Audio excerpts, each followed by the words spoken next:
बिस्मिल्लाहिर्रहमानिर्रहीम। इब्तदा है रब्बिल जलाल वल इकराम के बाबरकत नाम से जो बड़ा मेहरबान और नहायत रहम करने वाला है। माँ खालिक़े कायनात की खूबसूरत तरीन मखलूक, माँ खालिक़े कायनात की खूबसूरत तरीन तख्लीक और इब्ने आदम अलैहिस्सलाम के लिए रब्बे कायनात का सबसे अनमोल तोहफा। माँ का लफ्ज़ अदा करते ही मुंह में शेरीनी सी घुल जाती है और दिमाग में एक नरम शफीक और हलीम हस्ती का तस्वुर उभरता है।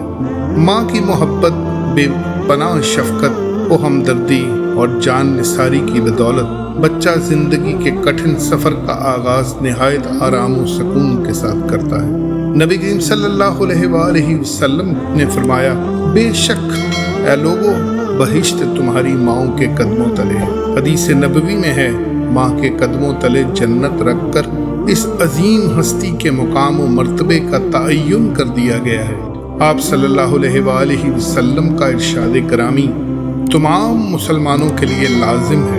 आप सल्लल्लाहु अलैहि वसल्लम ने ये नहीं फरमाया कि अगर तुम्हारी माँ इबादत गुजार है, नमाज रोज़ा ज़कात की पाबंद है या उसने हज किया है तो तब ही उसके पाँव तले जन्नत है, बल्कि आपने बिला तखसीस इरशाद फरमाया कि जन्नत तुम्हारी माँ के कदमों तले है।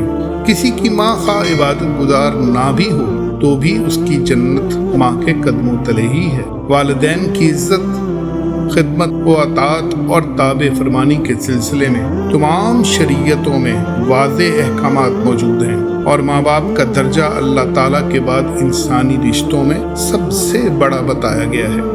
अल्लाह और उसके रसूल की अताअत के बाद उसकी अताअत की भी वाज़े ताकीद मौजूद है। हज़रत मूसा से मंसूब एक वाक़या माँ की दुआ और खिदमत का एहसास दिलाता है। एक मर्तबा कोहे तूर पर आपने अल्लाह ताला से दरियाफ्त फरमाया कि ए रब्बिल जलाल वल इकराम, मुझे बता कि जन्नत में मेरा साथी कौन होगा। हक़्क़े ताला की तरफ से सदा आई, फलां इलाके में एक कसाब है, वही जन्नत में तेरा साथी होगा। ये सुनकर हजरत मूसा अलैहिस्सलाम के दिल में उसे देखने की ख्वाहिश हुई। चुनाचे आप सफ़र करके मंजिले मकसूद पर पहुंच गए और कसाब को अपनी दुकान पर बैठा पाया। आपने उससे कहा, मैं आज तेरा मेहमान हूँ। उसने कहा, बैठ जाए। आप उसके करीब बैठ गए और उसकी हरकतों सकनात का बगौर मुतालिया करने लगे ताकि जान सकें कि इसका वो कौन सा पसंदीदा और मकबूल अमल है जिसने उसे इतनी बुलंदियों पर पहुंचा दिया है। शाम के वक्त वो आपको अपने घर ले गया। आपने देखा कि कसाब की वालिदा नाबीना है, हाथ पांव काम नहीं करते, सारे दांत टूट चुके हैं। अलगर्ज वो सरापा ज़ोफ, नातवानी और कमजोरी की हालत में थी। सबसे पहले कसाब ने अपनी वालिदा का हाथ मुंह धुलाया, बाल संवारे और फिर निहायत ही नरम गोश्त पकाया और उसे अपने हाथों से मल मल कर खुद अपनी वालिदा को खिलाया। खाना खाने से फारिग होकर उसकी वालिदा ने रब की बारगाह में हाथ उठाए और सिदके दिल से दुआ की, ऐ अल्लाह, मेरे बेटे को जन्नत में हजरत मूसा का हमनशीन बना। इस बूढ़ी औरत के इन अल्फाज को सुनकर आपको हकीकत हाल का इल्म हुआ कि इसका बुलंद व बाला मर्तबा सिर्फ इसकी माँ की दुआओं का नतीजा है।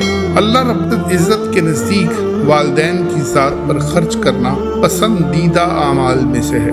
सूरह बकरा में इरशाद रब्बानी होता है, आप सल्लल्लाहु अलैहि वसल्लम से पूछते हैं कि क्या खर्च करें, कि कह दो जो कुछ भी अच्छे माल से खर्च करो बस वो वालिदैन के लिए है।